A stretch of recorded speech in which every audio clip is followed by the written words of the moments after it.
They say the best revenge is living well, but let me in on a little secret. The real pinnacle of revenge is sitting directly across the dinner table from your enemies and letting them completely believe they have already won.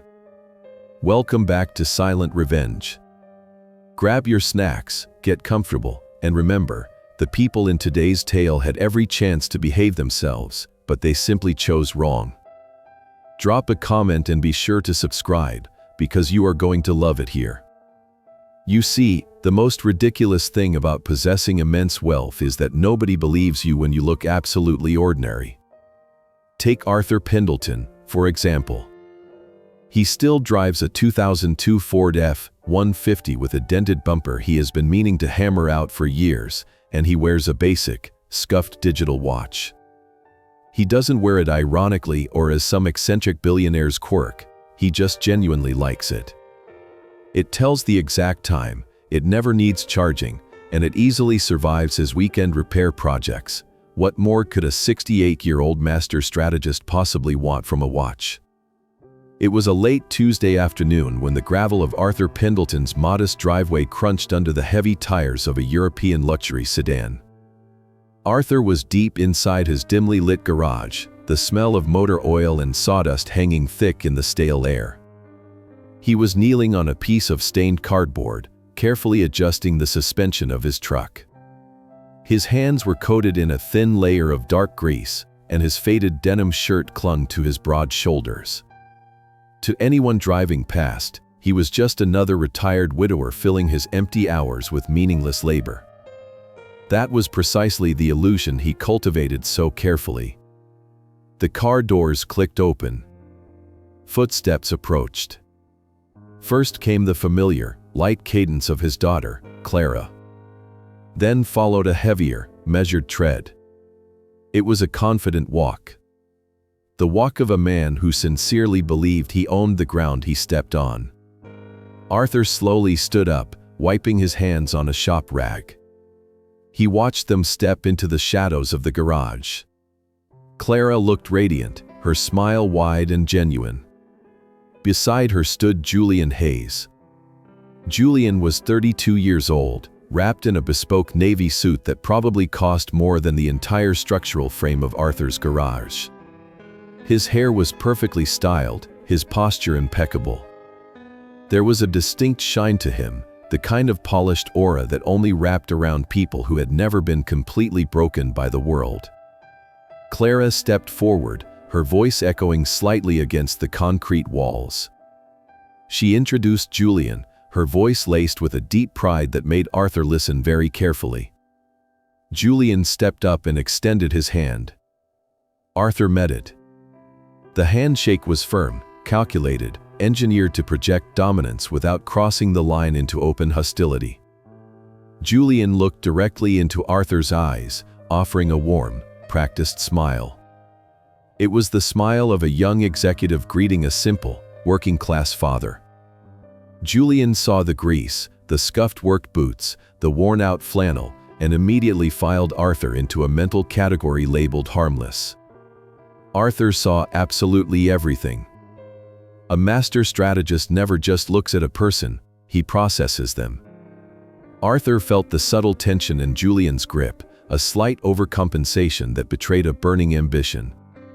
He noted the way Julian's eyes quickly scanned a messy garage, dismissing the environment as beneath him, even if his polite smile never wavered for a second. Julian possessed a sharp intellect, that much was obvious from his alert gaze.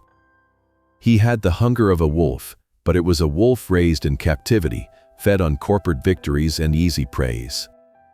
He lacked the heavy scars of true survival. They stood there engaging in polite small talk. Julian spoke smoothly about his current position at an investment firm, using complex financial terminology as if expecting Arthur to simply nod along in confusion. He talked about managing millions of dollars, streamlining operations, and cutting dead weight. Arthur played his part perfectly. He asked simple questions, let his shoulders slump a little, and offered mild, agreeable responses. He allowed Julian to control the conversation, knowing that men like Julian revealed their greatest weaknesses when they believed they were the smartest person in the room. Clara watched them, clearly relieved that her father was being agreeable. She reached out and took Julian's arm, a gesture of deep affection and trust. Arthur watched the way Julian accepted the gesture. There was fondness there, yes, but also a quiet sense of ownership. Julian loved Clara, but he also viewed her as a prize, an extension of his own flawless life trajectory. He had absolutely no idea that the woman holding his arm was a majority shareholder in a multi-billion-dollar industrial empire. Behind his mild gaze, Arthur's mind was running a complex algorithm. He loved his daughter fiercely. Clara was independent, brilliant, and fiercely loyal, but she had a blind spot for charismatic men. Julian was dangerous, not because he was malicious, but because he was profoundly arrogant. He was a weapon that had never been tested in a real war. Arthur knew that forbidding the relationship would only push Clara away. Emotional reactions were the tools of the weak. True power required immense patience. As Julian continued to explain a recent market trend, leaning comfortably against a wooden workbench, Arthur made a silent, unshakable decision. He would not fight Julian. Instead, he would test him. He would place this arrogant young wolf inside the most complex maze imaginable and watch closely how he navigated the sharp corners. When the brief introduction ended, Clara kissed her father on the cheek, and the couple retreated to the sleek black car. Arthur stood at the edge of his driveway, his hands resting in his pockets. He watched the taillights fade down the quiet suburban street. The air was cool and still. Arthur turned back to his garage, but he did not return to his truck. The charade of the simple mechanic was over for the day. He walked to the back of the house, unlocked his private study, and sat down at his massive mahogany desk. The room was completely soundproof, lined with secure servers and encrypted communication lines. It was the true nerve center of Pendleton and Thorne Heavy Industries. Arthur powered on his terminal, bathing his weathered face in the cool blue light of the monitors. He did not feel anger toward Julian Hayes. He felt cold, clinical curiosity. If Julian wanted to play the game of Titans, he needed a proper arena. Arthur opened a secure channel to his board of directors. The gears of a massive, invisible machine began to turn, preparing to swallow Julian whole. The glow of the encrypted monitors reflected in Arthur Pendleton's steady eyes. He did not sleep that night. Instead, he systematically dismantled Julian Hayes down to his foundational data points. A man's resume was a piece of fiction, written to flatter the author. Arthur ignored it entirely. He bypassed standard background checks and accessed proprietary financial networks, tracing the exact trajectory of Julian's career over the past 10 years. Arthur examined the quarterly reports of the investment firm where Julian currently worked.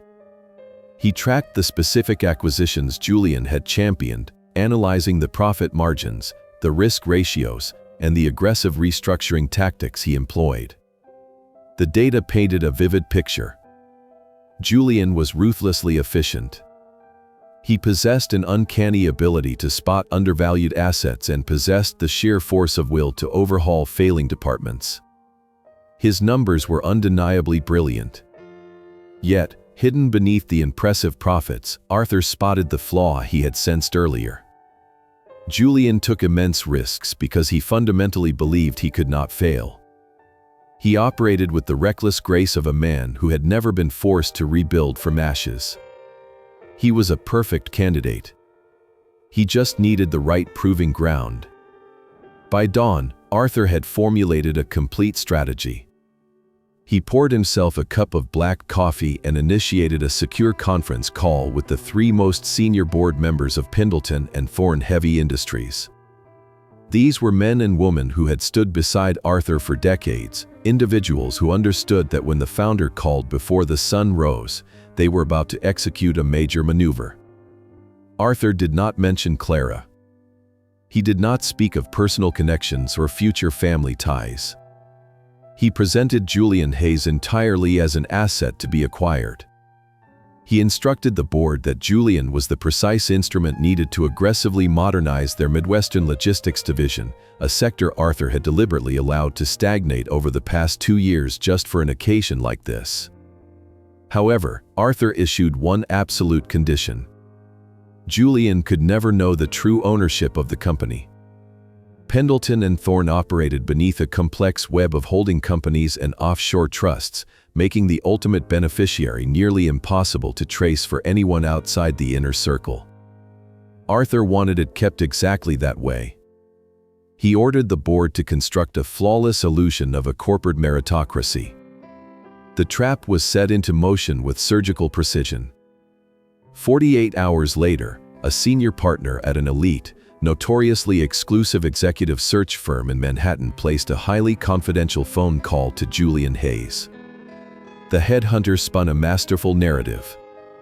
He spoke of a quiet titan in the industrial sector, a conglomerate looking for fresh, aggressive leadership to guide them into the next decade. He flattered Julian, noting that his recent victories in the financial sector had caught the attention of very powerful people. Arthur tracked the entire courtship from the shadows. He monitored the metadata of the emails exchanged. He read the transcripts of the preliminary interviews. Julian took the bait exactly as predicted. The sheer prestige of the offer, combined with a compensation package that bordered on the obscene, was impossible for a man of his ambition to resist. The interview process was deliberately brutal. Arthur instructed his board of directors to push Julian to his absolute limits. Over the course of 3 weeks, Julian was subjected to grueling panel interviews, complex psychological evaluations, and hypothetical crisis management scenarios that lasted for hours. Arthur wanted Julian to bleed for the position. He needed the young executive to feel, down to his very marrow, that he had fought a vicious war and emerged entirely victorious on his own merit. Julian performed spectacularly. He dismantled the crisis scenarios with cold logic. He projected an aura of absolute command that charmed the very executives who were secretly reporting his every word back to Arthur. He proved, beyond any doubt, that his arrogance was backed by lethal competence. On a rainy Thursday afternoon, the final offer letter was drafted. It offered Julian Hayes the position of Chief Executive Officer of Pendleton and Thorne Heavy Industries, complete with a corner office on the 19th floor, a massive operational budget, and unilateral authority over daily operations. Arthur sat in his soundproof study, watching the live security feed of the boardroom as Julian signed the contract. Julian's face was composed, but Arthur could see the triumphant fire burning in the young executive's eyes. Julian believed he had conquered the mountain through his own sheer brilliance. He believed he was the master of his own destiny, stepping into a kingdom he had rightfully claimed. Arthur closed the video feed and leaned back in his heavy leather chair. He allowed a rare, grim smile to touch his lips. The board had played their parts flawlessly. The illusion was complete. The ambitious young wolf was now locked inside the maze, sitting on a throne that Arthur had carefully built for him. All Arthur had to do now was wait, watch the data roll in, and see exactly what kind of leader the young man would become when given absolute power. 18 months evaporated into the relentless hum of corporate machinery. The transition from financial sector prodigy to industrial titan suited Julian Hayes perfectly. He did not just occupy the 19th floor corner office at Pendleton and Thorne Heavy Industries, he commanded it. The sprawling space, the panoramic views of the city skyline, the army of terrified but highly effective executives waiting on his every directive, all of it felt exactly like his natural birthright. He had taken the labyrinth that was built for him and sprinted through it without a single misstep. His defining moment, the victory that cemented his absolute reign, arrived during his 14th month. A catastrophic failure in the global supply chain threatened to paralyze the entire Midwestern logistics division. A primary steel manufacturing partner filed for sudden, unannounced bankruptcy, leaving Pendleton and Thorne facing halted production lines across 5 different states. They were bleeding millions of dollars in capital by the hour. Panic rippled through the upper management ranks, but Julian remained terrifyingly composed. He refused to form exploratory committees. He refused to ask their clients for grace periods. Instead, he locked his legal and financial teams in a conference room for 48 hours and executed a ruthless, deeply aggressive hostile acquisition of a failing regional competitor. He absorbed their existing supply contracts, their fleets, and their infrastructure before the stock market even opened the following Monday. He saved the division, secured thousands of jobs, and increased the overall quarterly profit margins by an astonishing 12%. He was hailed as a corporate visionary by the financial press and praised endlessly by the very board members who were secretly reporting his every breath to the true owner. Miles away from the gleaming glass towers of the financial district, Arthur Pendleton sat quietly on the back porch of his modest home. A lukewarm mug of black coffee rested on the wooden railing. He watched the early autumn wind rustle the leaves of his meticulously maintained vegetable garden. On his lap rested a heavily encrypted tablet, the screen shielded from the morning sun. He read the intricate details of the Midwestern acquisition with deep, clinical approval. Julian had performed exactly as Arthur had calculated. The young executive possessed a lethal, predatory instinct for corporate warfare. But as Arthur scrolled past the profit margins and dug into the internal communications, the transcripts of Julian's boardroom addresses, and the subtle shifts in the executive power dynamics, he noticed a secondary, much more dangerous pattern emerging. Uninterrupted success is a potent poison for a man who lacks foundational humility. Julian was beginning to believe his own myth. The massive victory had mutated his natural confidence into absolute hubris, and it began to seep into his everyday behavior. At the office, he stopped asking for input and began issuing unilateral edicts. He unceremoniously fired 2 veteran vice presidents simply because they requested an extra 24 hours to review a highly risky restructuring plan. He believed himself to be entirely infallible. Worse still, Arthur saw the infection spreading into Julian's personal life, specifically in the way the young chief executive officer interacted with him during Sunday family dinners. Clara would bring Julian over, proud of her exhausted but triumphant partner. When Julian sat at Arthur's worn kitchen table, picking at a simple home-cooked meal, the young executive's polite corporate charm had evolved into a state of barely concealed pity. Julian would loosen his expensive silk tie, sigh heavily about the unimaginable burdens of managing thousands of employees, and offer unsolicited, elementary financial advice to Arthur. He suggested safe, low-yield municipal bonds for the old man's meager retirement fund, explaining basic economic principles as if speaking to a child. Julian looked at Arthur not as a patriarch, but as a relic. He saw a simple, blue-collar father-in-law who could not possibly comprehend the immense weight of the corporate empire Julian was carrying on his broad shoulders. He genuinely believed he was the sole apex predator, the lone titan protecting his newfound family from a harsh world. Arthur absorbed the crushing condescension without a single muscle twitch of protest. He nodded slowly, thanked Julian earnestly for the financial advice, and promised to look into those municipal bonds with his local bank teller. He played the part of the grateful, ignorant pensioner to absolute, terrifying perfection. He poured Julian another glass of cheap table wine and allowed the young wolf to gorge himself on the illusion of total supremacy. Julian was building his kingdom higher and higher into the clouds, completely unaware that the quiet, flannel-clad architect who laid the concrete foundation was simply standing at the bottom, patiently holding the detonator. It was a remarkably quiet Thursday evening when the encrypted smartphone resting on Arthur Pendleton's mahogany desk began to vibrate. The caller identification displayed Julian Hayes. Arthur paused his work, letting the device buzz against the polished wood. Julian rarely initiated direct contact unless Clara specifically orchestrated a family gathering. The young chief executive officer considered his time far too valuable to waste on casual conversation with his seemingly simple father-in-law. Arthur let it ring 3 full times, deliberately controlling the pace of the interaction before finally picking up the receiver. Arthur offered a standard, mild greeting. Julian returned the pleasantry, but Arthur immediately detected a distinct, alarming shift in the atmospheric pressure of the conversation. Over the past 18 months, Julian had developed a very specific vocal cadence when speaking to Arthur.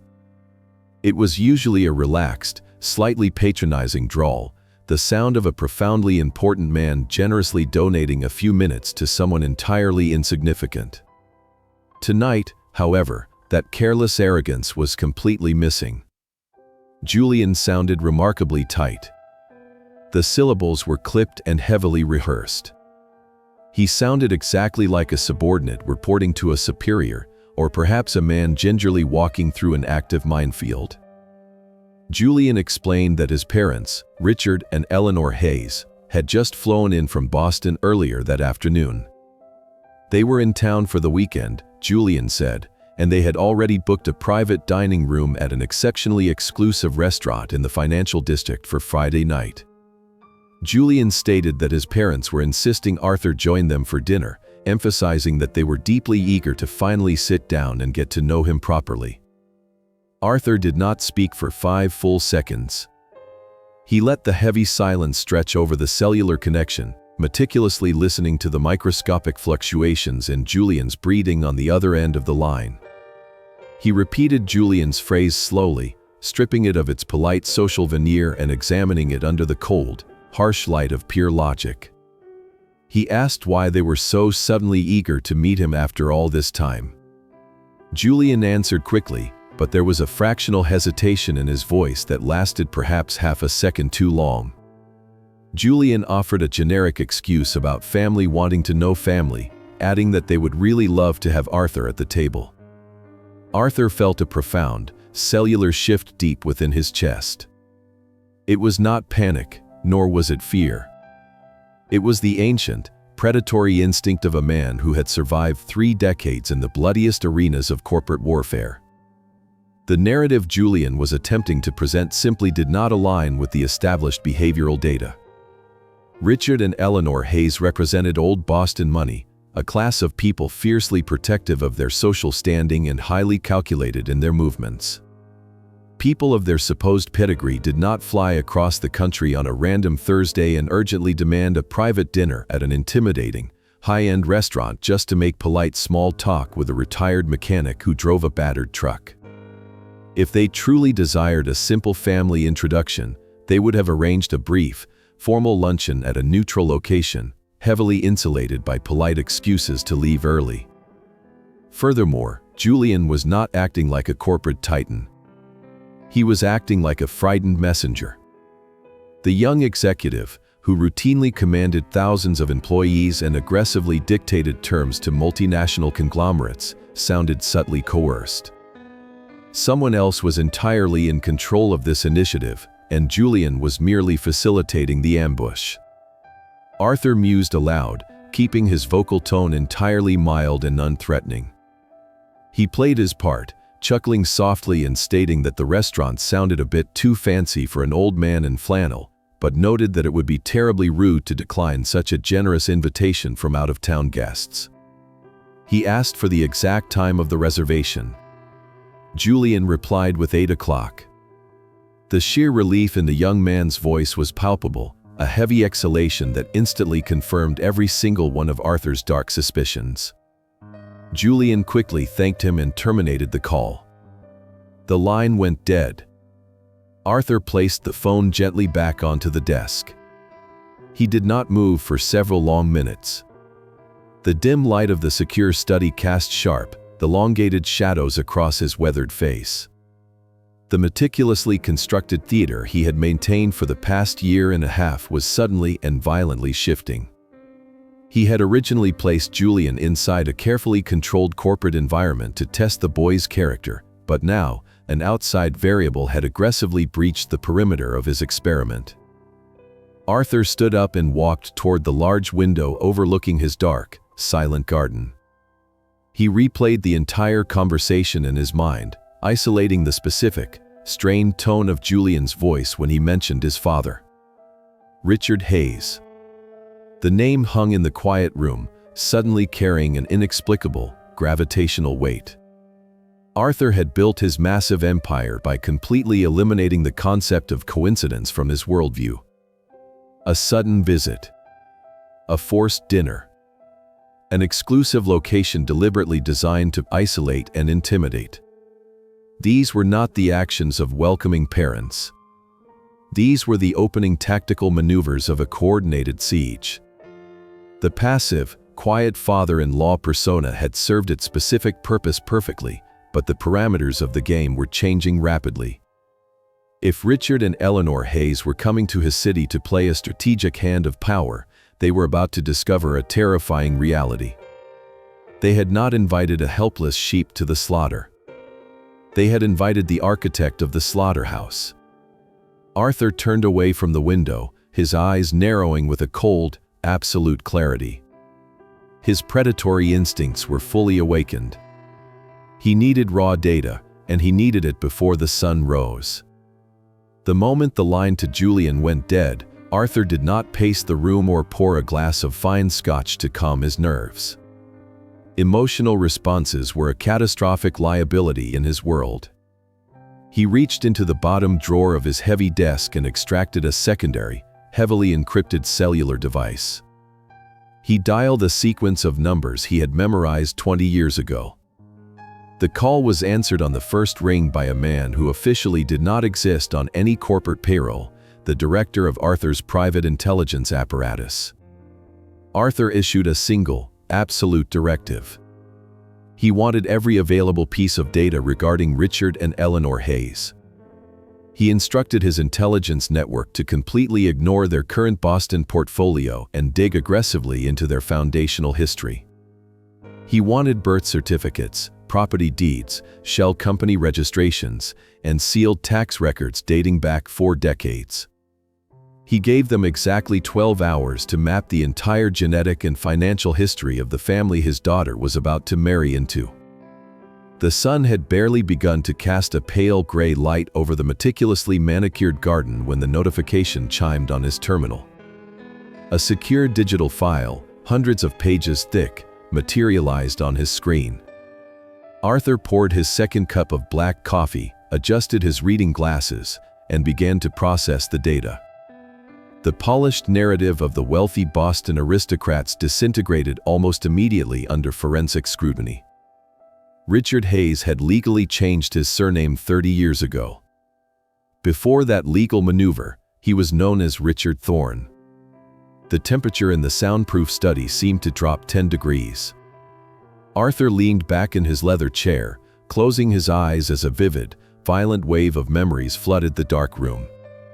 Richard was the younger half-brother of a man whose name Arthur had not spoken aloud in 35 years. That name was Marcus Thorne. 35 years ago, Arthur and Marcus had been ambitious young men building the very foundation of what would eventually become the logistics empire. They were brothers in every aspect except blood, sharing meager meals and working 100-hour weeks in a damp warehouse. But Marcus possessed a fatal, unyielding flaw. He was fundamentally greedy. Driven by a desperate need for rapid validation, Marcus had quietly siphoned capital, diverted lucrative client contracts to a shadow corporation, and attempted to orchestrate a hostile takeover from within their own ranks. When Arthur finally discovered the intricate web of betrayal, he did not scream or throw punches.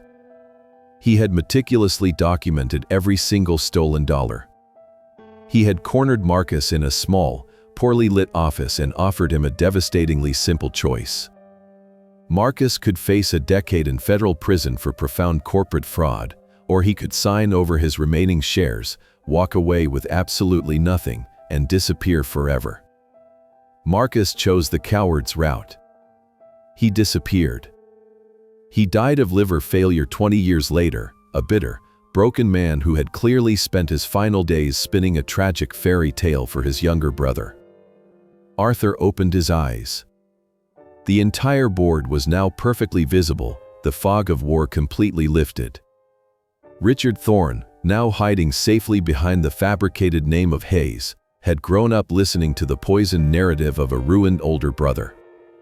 Richard sincerely believed that Arthur Pendleton was a ruthless corporate monster who had stolen their family legacy and driven Marcus to an early grave. This fabricated history explained everything. It explained Richard's intense, lifelong obsession with wealth. It explained why he had meticulously groomed his son, pushed Julian into the aggressive financial sector, and carefully maneuvered him toward Pendleton and Thorne Heavy Industries. Julian was not just an ambitious young executive looking for a career upgrade. Julian was a precision-guided missile, launched by his own father to infiltrate Arthur's empire from within. Richard believed he had successfully planted his son at the very top of the stolen kingdom, and now he was flying in to claim his spoils. The dinner on Friday was not a family introduction. It was an execution block. Richard clearly believed he held the ultimate leverage, likely intending to use Julian's powerful CEO position and his upcoming marriage to Clara to extort Arthur. Richard wanted to reclaim the phantom legacy of Marcus Thorne, completely unaware that the man he was trying to blackmail still held every single string in the organization. Arthur felt a cold, terrifying smile touch his lips. He picked up his secure phone once more and contacted the custodian of his most sensitive physical archives. He requested a specific, heavily reinforced lockbox retrieved from a subterranean vault beneath the city. By noon, a small, unremarkable white envelope rested exactly in the center of his mahogany desk. Inside lay the original, yellowing bank statements from 35 years ago. The envelope contained the wire transfer receipts bearing Marcus Thorne's signature, the forged contracts, and the sworn affidavit from their accountant detailing the exact mechanics of the massive embezzlement. It was absolute, irrefutable proof of the betrayal, a time capsule of absolute destruction. Arthur placed the white envelope carefully into the breast pocket of a freshly laundered, blue and green plaid flannel shirt. He would not wear a tailored suit to the dinner. He would wear the exact uniform of the simple, uneducated mechanic that Richard Hayes so desperately wanted him to be. Arthur would give them their comforting illusion, letting them feel absolute power right up until the very second he decided to burn their entire fabricated world to the ground. The restaurant was named El Ora, a fortress of culinary exclusivity nestled deep within the towering glass canyons of the financial district. It was the kind of establishment where menus lacked prices, the lighting was engineered to make everyone look wealthy, and the waiters moved with the silent grace of trained assassins. At exactly 8 o'clock, Arthur Pendleton handed the keys of his battered Ford truck to a bewildered valet standing beneath the grand crystal chandelier of the entrance canopy. Arthur walked through the massive mahogany double doors wearing his freshly laundered blue and green plaid flannel shirt, dark denim jeans, and scuffed leatherwork boots. The stark contrast between him and the rest of the clientele was immediate and profound. Patrons draped in tailored silk and imported velvet briefly paused their hushed conversations to stare at the anomaly walking through their sacred space. The host approached with a practiced expression of polite disdain, clearly prepared to direct the lost mechanic back to the service entrance. Arthur simply gave his name. The host checked his leather-bound ledger, blinked twice in rapid succession, and quickly bowed his head. He gestured for Arthur to follow him down a long, softly lit corridor lined with rare vintage wines. They stopped in front of heavy oak doors marking the most exclusive private dining room in the building. The host opened the doors. Arthur stepped inside. The air in the room was thick, heavy with the scent of expensive cologne and unspoken intentions. Richard and Eleanor Hayes sat perfectly upright at a long table set with heavy silver and delicate crystal. Julian sat across from them. The moment Arthur entered the room, the psychological theater officially commenced. Richard stood up immediately. He was a tall man, roughly Arthur's age, wrapped in a charcoal suit that radiated aggressive prosperity. He wore a silver watch that caught the ambient light, and his silver hair was swept back flawlessly. Richard crossed the room with his arms open wide, wearing a smile so vast and brightly manufactured that it practically illuminated the dark mahogany walls. Richard grasped Arthur's right hand using both of his own. It was the classic double-handed handshake of a politician, a gesture designed to simulate deep sincerity while simultaneously establishing physical dominance. Richard projected his voice loudly, warmly declaring how absolutely thrilled he was to finally meet the man who raised the beautiful Clara. He patted Arthur on the shoulder, his eyes quickly scanning the cheap flannel fabric. Arthur saw the exact moment Richard's confidence crystallized into absolute arrogance. Richard looked at the flannel and saw a victim. He saw an uneducated, blue-collar relic who had somehow stumbled into money and was completely out of his depth in this sophisticated arena. Eleanor remained seated but offered a brilliant, diamond-sharp smile. She wore a dark emerald dress and a pearl necklace that looked heavy enough to act as an anchor. She gestured toward the empty chair beside her son. She told Arthur that he looked wonderfully comfortable, her tone dripping with the kind of wealthy condescension that categorized his attire as entirely pathetic. Arthur nodded politely, thanking her for the kind words, and took his seat. He settled into the plush velvet chair and turned his attention to Julian. The young chief executive officer was a ghost of his former self.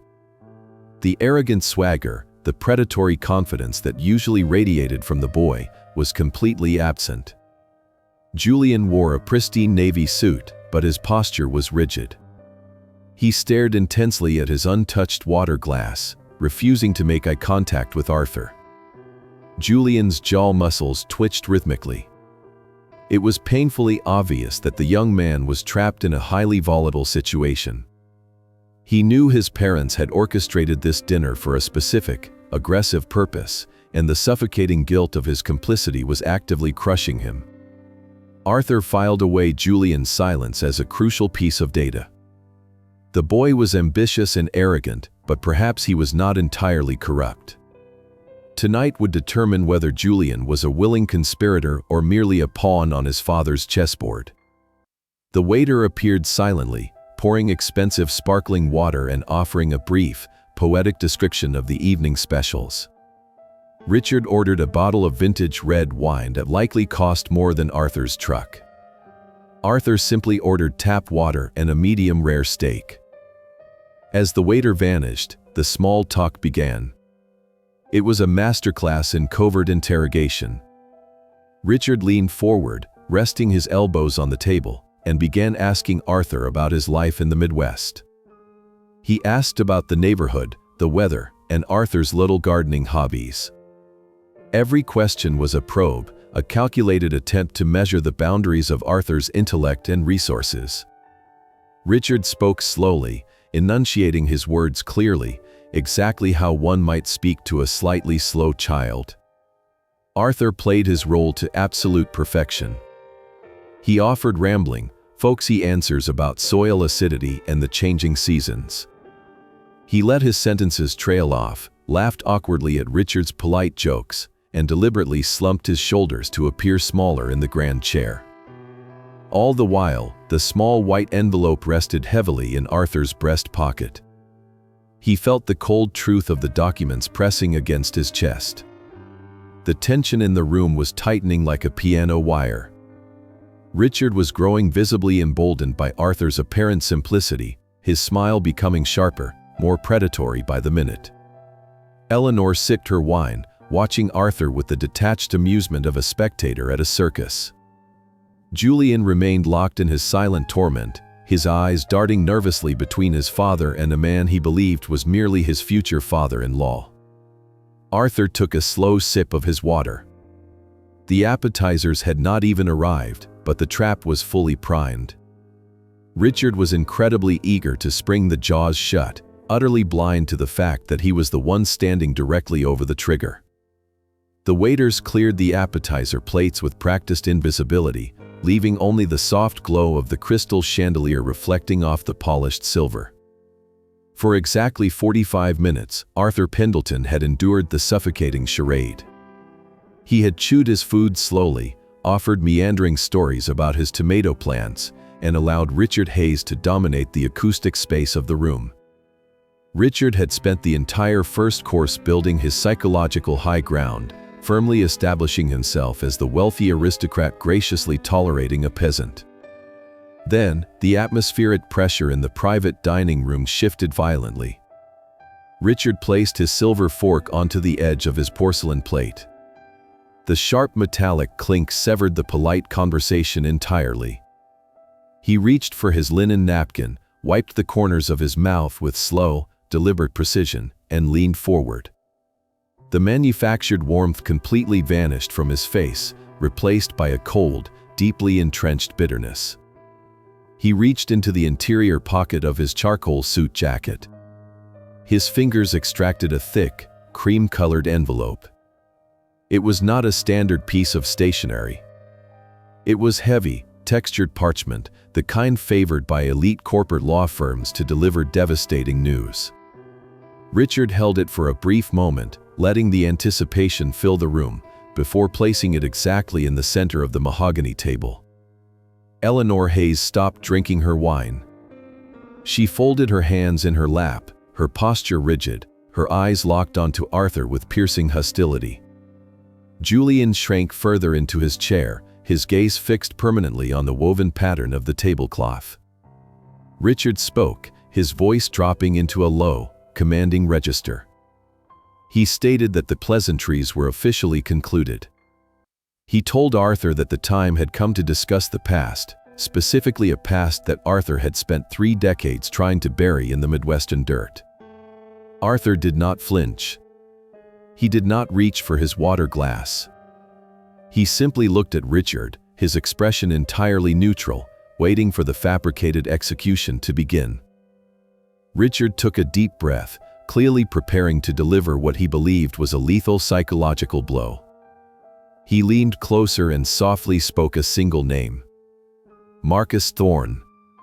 Richard paused, evidently expecting Arthur to pale, to tremble, or to perhaps beg for mercy at the mere mention of the phantom from his past. When Arthur merely continued to breathe evenly, Richard's jaw tightened. He launched into his monologue, a highly rehearsed performance fueled by 35 years of Poison family lore. Richard spun a masterful, tragic fairy tale. He spoke of 2 young, ambitious partners who built a logistics company from the ground up. He painted his older brother, Marcus, as the visionary genius, the tireless engine behind their early success. Then, Richard's voice dripped with absolute venom as he described Arthur's supposed treachery. According to the Hayes family legend, Arthur was a manipulative parasite who waited until the company was profitable before executing a ruthless, illegal coup. Richard claimed Arthur had forged corporate documents, bribed key clients, and systematically locked Marcus out of his own creation. Richard described his brother walking away with absolutely nothing, cast out into the cold by a greedy sociopath. He recounted Marcus dying in poverty and despair, his brilliant mind destroyed by the profound betrayal. Richard's eyes actually glistened with genuine tears. He was not merely telling a lie, he was reciting a holy scripture that he believed with every fiber of his being. Arthur sat perfectly still, absorbing the sheer magnitude of the delusion. He analyzed the emotional data radiating from the man across the table. Richard was not a mastermind. He was a grieving younger brother who had weaponized a fairy tale to justify his own lifelong greed. Eleanor leaned into the light, her voice slicing through the heavy air. She stated that their family had suffered immensely while Arthur lived a life of stolen comfort. She gestured dismissively at Arthur's flannel shirt, calling it a pathetic disguise designed to hide a thief from the judgment of the world. Richard tapped his index finger against the thick cream envelope. He declared that the era of stolen comfort was officially over. Inside the envelope, Richard explained, was a comprehensive legal settlement drafted by his attorneys in Boston. It demanded that Arthur immediately liquidate his personal assets, dissolve his hidden family trusts, and transfer the vast majority of his quiet wealth into a new holding company. The primary beneficiary and absolute controller of this new entity would be Richard himself, with Julian acting as the public executive. It was a demand for total capitulation. It was financial extortion wrapped in a blanket of historical justice. Arthur finally spoke. His voice was calm, holding the steady resonance of a man discussing the weather.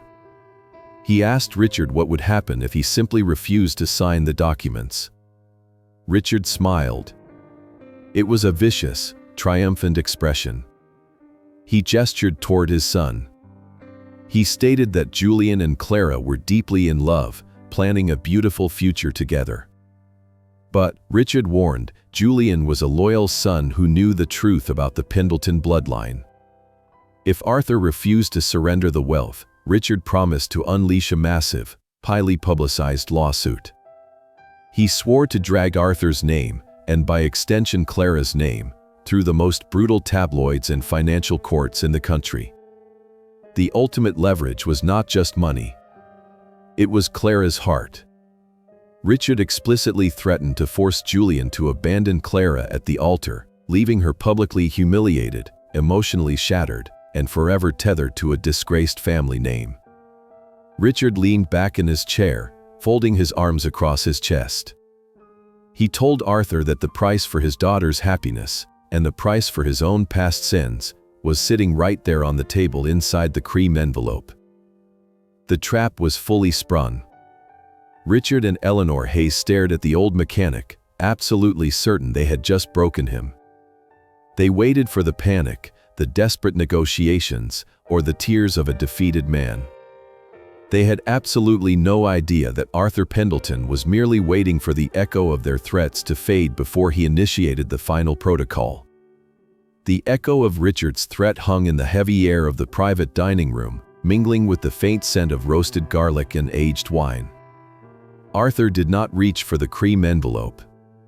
He did not blink. He simply inhaled a slow, measured breath and let the absolute silence settle over the mahogany table. In the brutal world of high-stakes corporate negotiations, silence was never just empty space. It was a heavy, blunt instrument. Amateurs rushed to fill the void with defensive chatter, frantic counteroffers, or tearful justifications. Masters, however, let the void expand until it crushed the oxygen out of the room. Arthur was a master, and he had 35 years of experience in watching grown men drown in their own unsaid words. For the first 15 seconds, Richard maintained his aggressive posture. His jaw was thrust forward, his hands planted firmly on the table, his eyes locked onto the old mechanic with practiced intensity. He was waiting for the emotional collapse. He was waiting for Arthur to beg for Clara's future. But as the seconds ticked past, the profound lack of expected resistance created a massive psychological vacuum. 30 seconds passed. Then 45. The waiters, sensing the toxic shift in the atmosphere, wisely steered clear of the heavy oak doors. The only sound in the room was the soft, rhythmic ticking of a grandfather clock standing in the corner. The cream envelope sat in the dead center of the table, a physical manifestation of 35 years of fabricated grievances and misplaced hatred. To Richard, it was the ultimate weapon of retribution. To Arthur, it was nothing more than a stack of useless paper, a monument to a fool's errand. Richard shifted his weight in his plush velvet chair. It was a microscopic movement, a slight readjustment of his shoulders, but to a trained observer like Arthur, it was the equivalent of firing a distress flare. Richard cleared his throat. The sound was abrasive and loud against the quiet room. He had anticipated panic. He had expected a desperate, uneducated father pleading for mercy. Instead, He was facing a solid stone wall that absorbed his grand threats without a single crack. Eleanor tapped her perfectly manicured fingernail against the crystal base of her wine glass. The rhythmic clicking betrayed her sudden, spiking anxiety. She looked at her husband, then darted a glance back to Arthur. The diamond's sharp smile had completely melted off her face, leaving behind a mask of tight, strained confusion. Eleanor, accustomed to a world where her husband's aggressive tactics always yielded immediate compliance, found herself completely unmoored.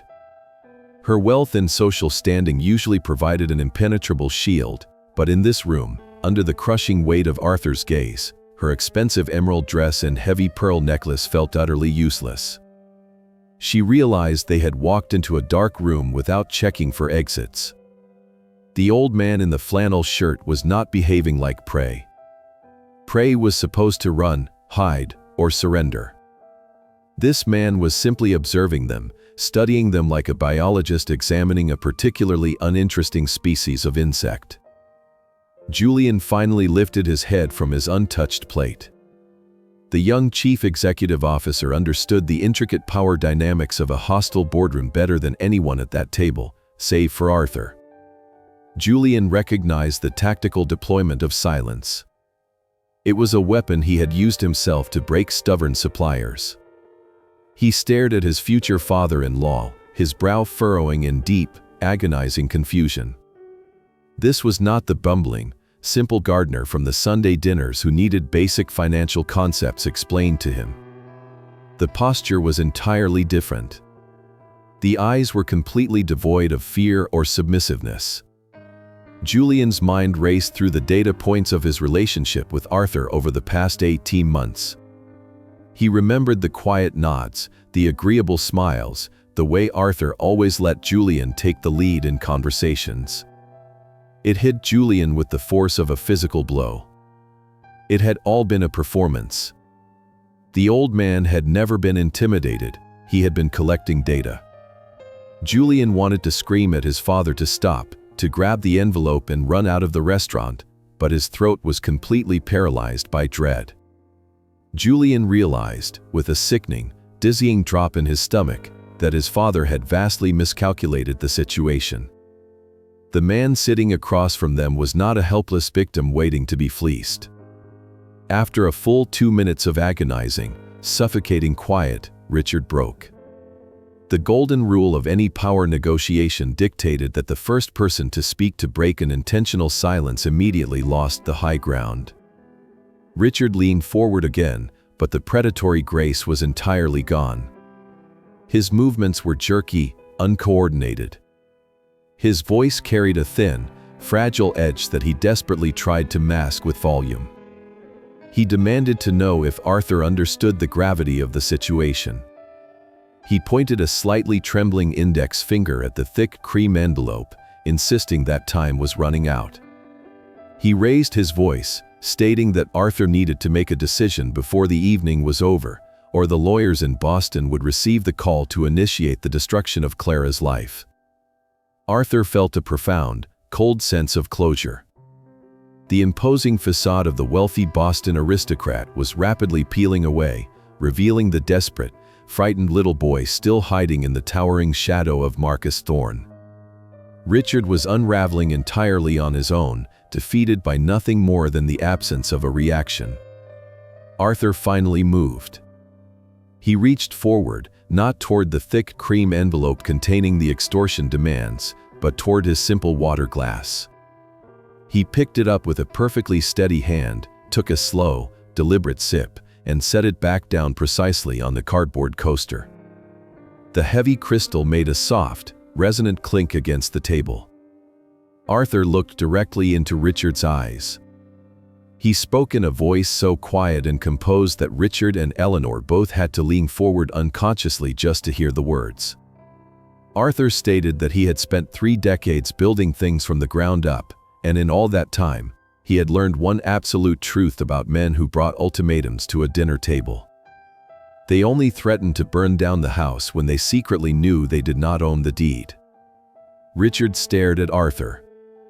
The words did not immediately process in his aristocratic brain.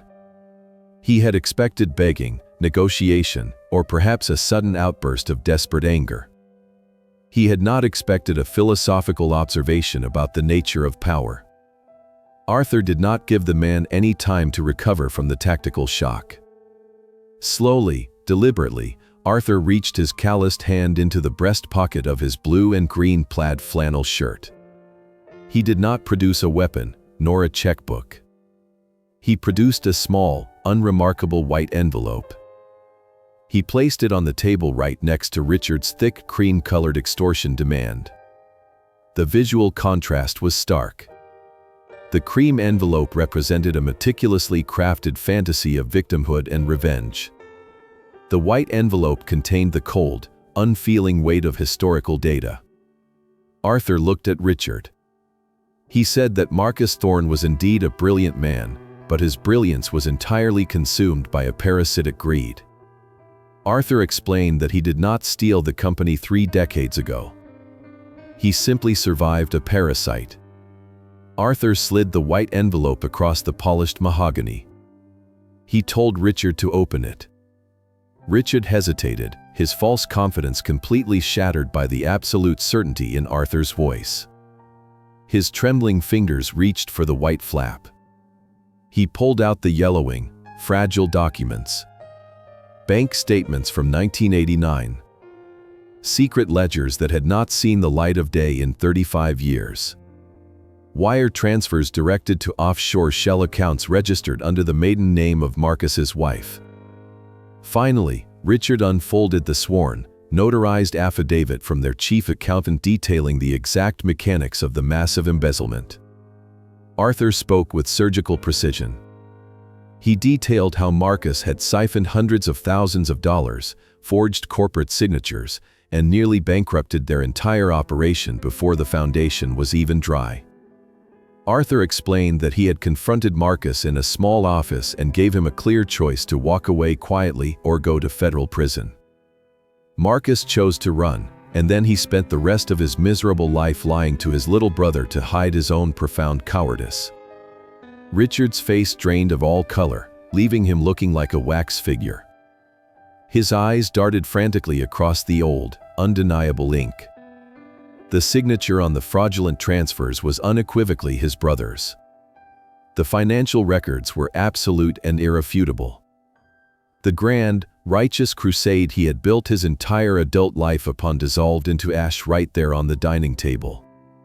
Eleanor let out a small, breathless gasp, pressing her manicured hand over her mouth as she looked at the undeniable proof of her brother-in-law's crimes. But Arthur was not finished. The destruction of Richard Hayes was only the first phase of the protocol. Arthur turned his gaze away from the broken older man and locked eyes with the young chief executive officer. Julian was already hyperventilating slightly, his pristine navy suit suddenly feeling like a suffocating straitjacket. The young man realized that a slaughter was taking place in this room, and the executioner was just getting started. Arthur addressed him. He asked Julian a very simple, direct question. He asked Julian to explain exactly how he secured his current employment 18 months ago. Julian swallowed hard. His vocal cords felt like sandpaper. His voice shook violently as he mumbled something about an executive search firm in Manhattan, a highly competitive interview process, and being selected by the board of directors based on his exceptional financial track record. Arthur nodded slowly. He agreed that Julian's numbers were indeed spectacular. He acknowledged that Julian had saved the Midwestern Logistics Division and increased overall quarterly profits by 12%. He told Julian to hold on to that fact because his administrative competence was entirely real and highly valued. Then, Arthur dropped the final, devastating payload. Arthur leaned forward, placing his elbows on the table.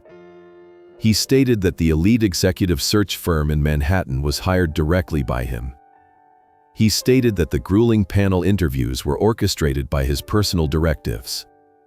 He explained that the board of directors Julian reported to every single week answered to exactly one man.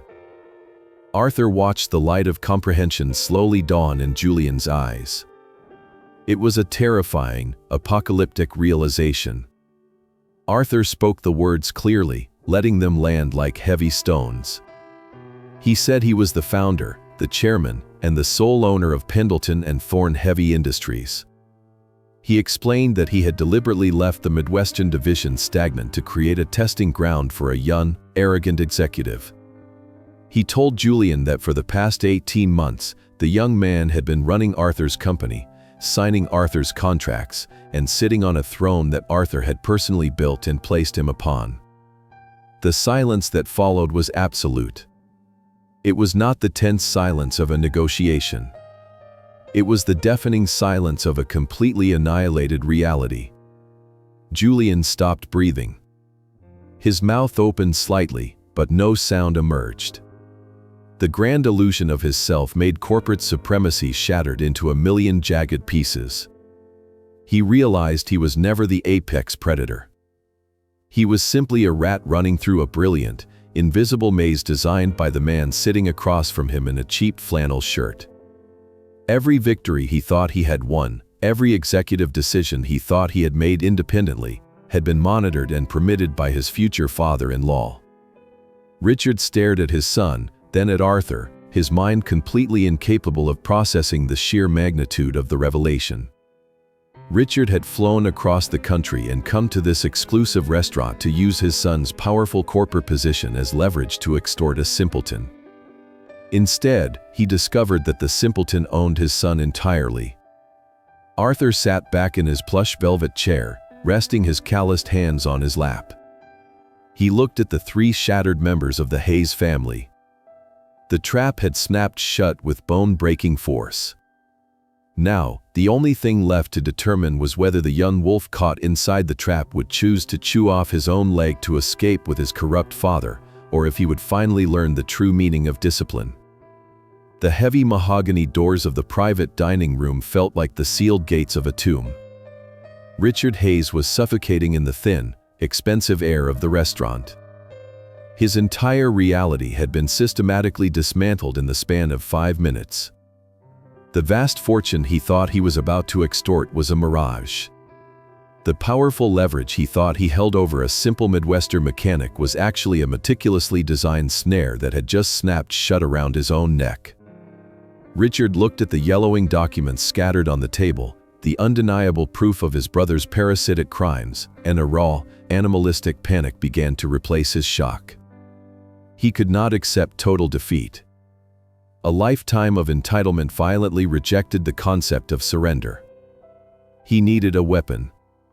His frantic eyes darted across the table and locked onto his son. Julian sat perfectly still, his pristine navy suit feeling like a lead weight pressing down on his chest. His mind was struggling to process the sheer scale of the architectural genius Arthur Pendleton had deployed. Every single executive decision Julian had made over the past 18 months, every late-night strategy session, every aggressive corporate acquisition, had all been quietly supervised by the old man in the flannel shirt. Richard leaned across the table, his face pale and slick with a cold sweat.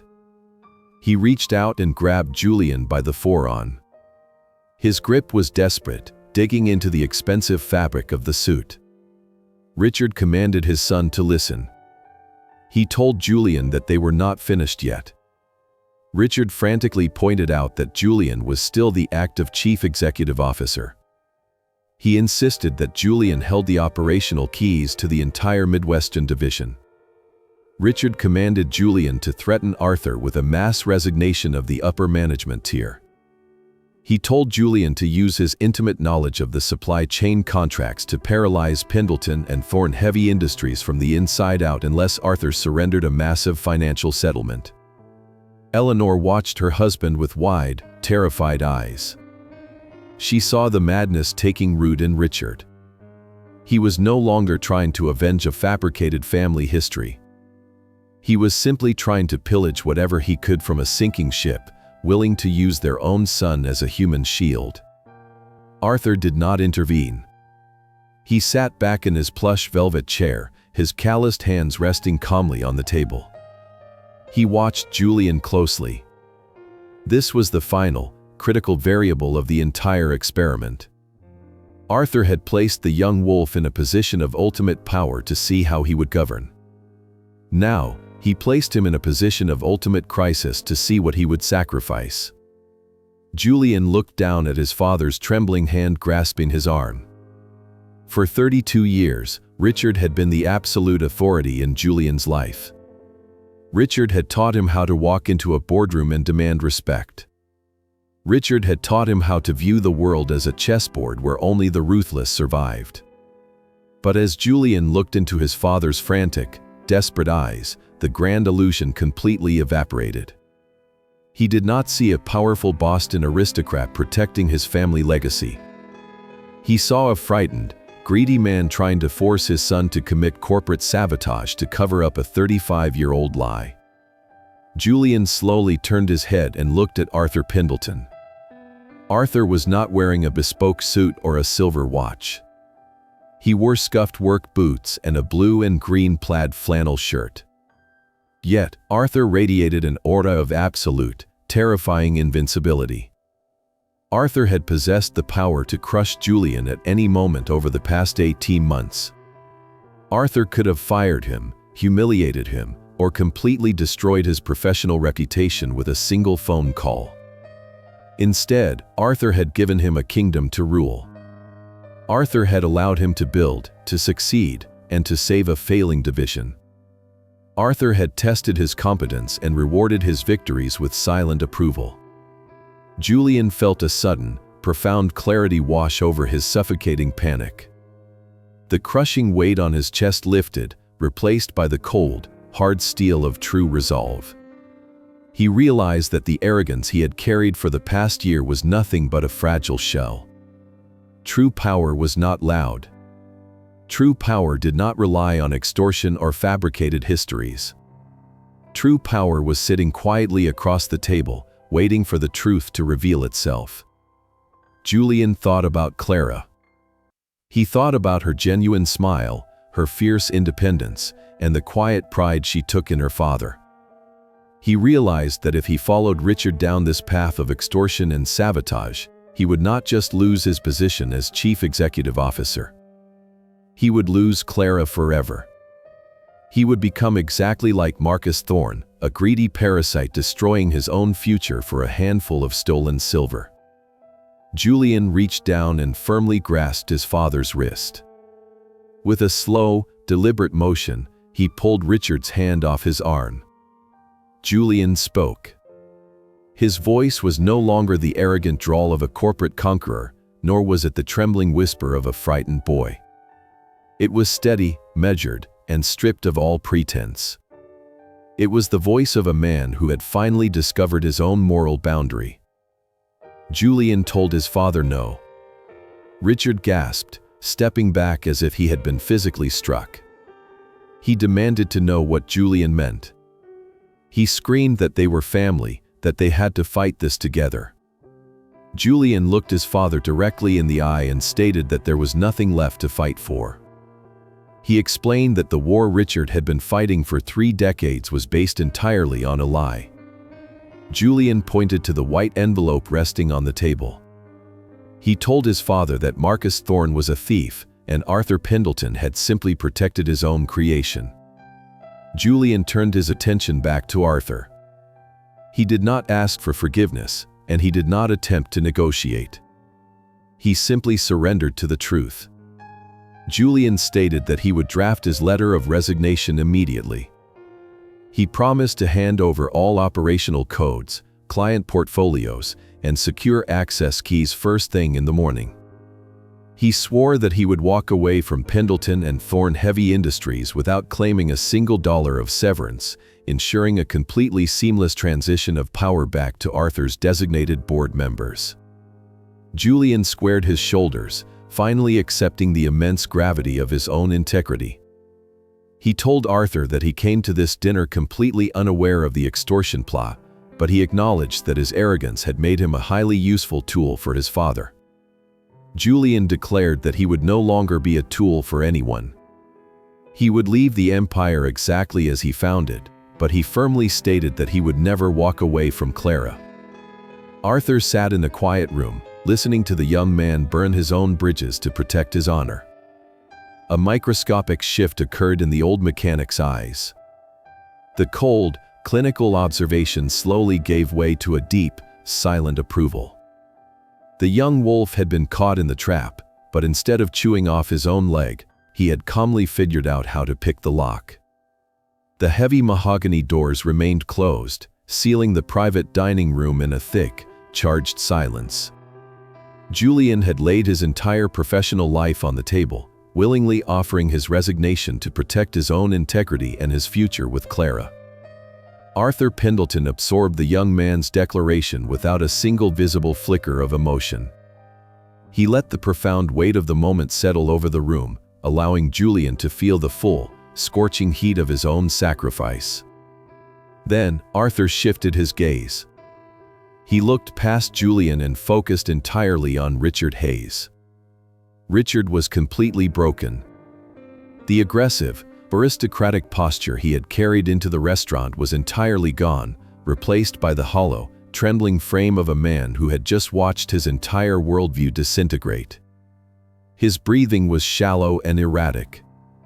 He stared at the yellowing documents on the table, the undeniable proof of his brother's crimes, unable to process the absolute devastation of his fabricated crusade. Arthur spoke, his voice stripping away the last remnants of the tension in the room. He addressed Richard directly, stating that he possessed the financial resources and the legal apparatus to completely destroy the Hayes family by morning. Arthur explained that he could hand the thick cream envelope and the forged extortion demands over to his attorneys in Manhattan. He could freeze Richard's assets, drag his Boston social standing through the federal courts, and ensure that the Hayes name became synonymous with corporate blackmail and profound humiliation. Richard squeezed his eyes shut, anticipating the final, lethal blow. Eleanor buried her face in her hands, her emerald dress suddenly looking like a tragic costume on a completely defeated woman. But Arthur did not deliver the execution order. Instead, Arthur stated that he was not going to pursue any legal action. Richard opened his eyes, staring at the old mechanic in absolute, bewildered shock. He struggled to understand the sudden pivot. Arthur leaned forward slightly, resting his calloused hands flat on the polished wood. He explained his reasoning with cold, clinical clarity. He told Richard that he understood the blinding, toxic nature of grief. Arthur acknowledged that Marcus Thorne was a manipulative coward who chose to poison his younger brother rather than face his own failures. Arthur stated that he pitied the boy who grew up carrying the heavy, rotting burden of a lie. He forgave the grief, but he sternly clarified that he absolutely did not forgive the greed. Arthur delivered his final judgment. He told Richard that the mercy he was extending came with absolute, non-negotiable conditions. Arthur commanded Richard to take his cream envelope and leave the city immediately. He dictated that Richard and Eleanor were never to contact him again. They were never to attempt to communicate with Clara. Furthermore, Arthur explicitly stated that they had permanently forfeited their right to attend the upcoming wedding. The Hayes family was officially and permanently excised from the Pendleton bloodline. Arthur warned Richard that if he ever saw him again, or if he ever heard a single whisper of the fabricated history involving Marcus Thorne, the mercy would instantly evaporate. The full, devastating weight of Pendleton and Thorne heavy industries would descend upon Boston, and nothing would be left but ash. Richard tried to speak. His jaw moved, but his throat was completely constricted by shame and profound defeat. There was no grand rebuttal, no final attempt to salvage his dignity.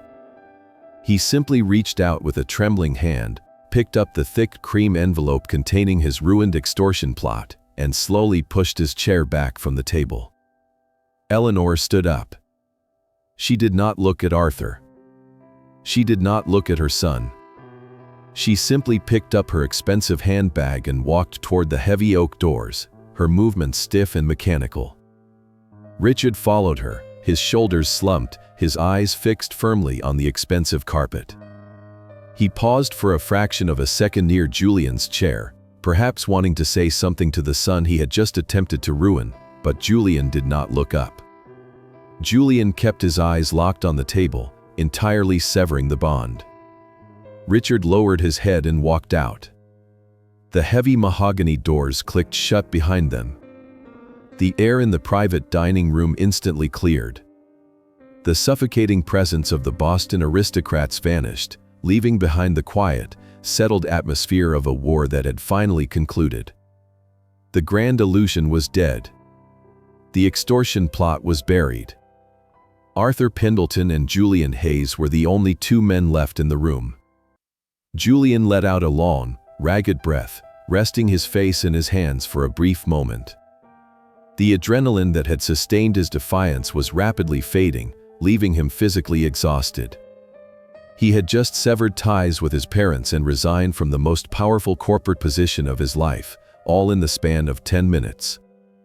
He slowly lifted his head, fully prepared to accept Arthur's terms of surrender. Arthur watched the young man recover. He picked up his water glass, took a slow sip, and set it down. He looked at Julian, his eyes reflecting a quiet, deeply entrenched respect that had not been there an hour ago. The bumbling, simple father-in-law persona was permanently retired. The master strategist was now ready to speak to his true successor. The cautious click of the heavy oak doors opening broke the silence. A waiter stepped tentatively into the private dining room, carrying a silver tray with 2 fresh cups of black coffee. He set them down quietly, sensing that the volatile storm that had consumed the room all evening had finally dissipated, and then quickly vanished. Julian stared at the dark liquid in his cup. His hands were still trembling slightly from the immense adrenaline crash. He took a deep breath, looked up at Arthur Pendleton, and formally repeated his intention to draft his letter of resignation before the sun rose. He promised to ensure the transition of power would be seamless and completely untraceable to the public. Arthur reached for his coffee, took a slow, deliberate sip, and set the fine porcelain cup back onto its saucer. He looked at the exhausted young man sitting across from him and slowly shook his head. Arthur spoke in a calm, fatherly tone. He told Julian that the resignation was categorically rejected. Julian blinked, completely taken aback. He opened his mouth to argue, to explain that his presence was now a massive liability, but Arthur raised a single, calloused hand to stop him. Arthur explained his reasoning with total transparency. He stated that 18 months ago, Julian was handed a spectacular corporate title that he had not truly earned. Julian had possessed the raw intelligence and the aggressive drive, but he had never been tested in the brutal fires of a genuine moral crisis. Arthur confessed that he had placed Julian on that throne specifically to see what the young man would do when absolute power collided with personal integrity. Arthur gestured toward the empty chairs where Richard and Eleanor had been sitting just moments before. He told Julian that tonight, sitting at this mahogany table, he had faced the ultimate examination. Julian was offered a golden kingdom built on a foundation of lies and extortion. He was pressured by his own blood to commit sabotage for immense financial gain. Yet, when forced to choose between the empire and his own honor, Julian chose to burn the empire down. Arthur leaned forward, his eyes reflecting a profound, unshakable respect. He told Julian that because he was willing to walk away with absolutely nothing to protect Clara and his own soul, he had finally proven himself worthy of running everything. Arthur stated that the arrogant boy who walked into the restaurant was gone, and the man sitting across from him was the true chief executive officer of Pendleton and Thorne Heavy Industries. Julian absorbed the words, the crushing weight of the past hour suddenly lifting, replaced by a deep, grounding sense of purpose. He realized that true validation did not come from profit margins or boardroom victories. It came from standing firm when the ground beneath him was collapsing. Arthur smiled, a genuine, warm expression that crinkled the corners of his eyes, and told Julian that come Monday morning, they would have a proper meeting. Not as an owner testing an employee, but as two men leading a legacy together. An hour later, Arthur drove home in his 2002 Ford truck. The city lights blurred past the cracked passenger side mirror. He thought about Richard Hayes, driving back to a shattered reality built on decades of deceit. He thought about Julian, who had successfully navigated the most dangerous maze of his life. The engine hummed a steady, reliable rhythm, a comforting sound in the quiet night. Arthur pulled into his gravel driveway. His modest house stood warm and inviting in the dark.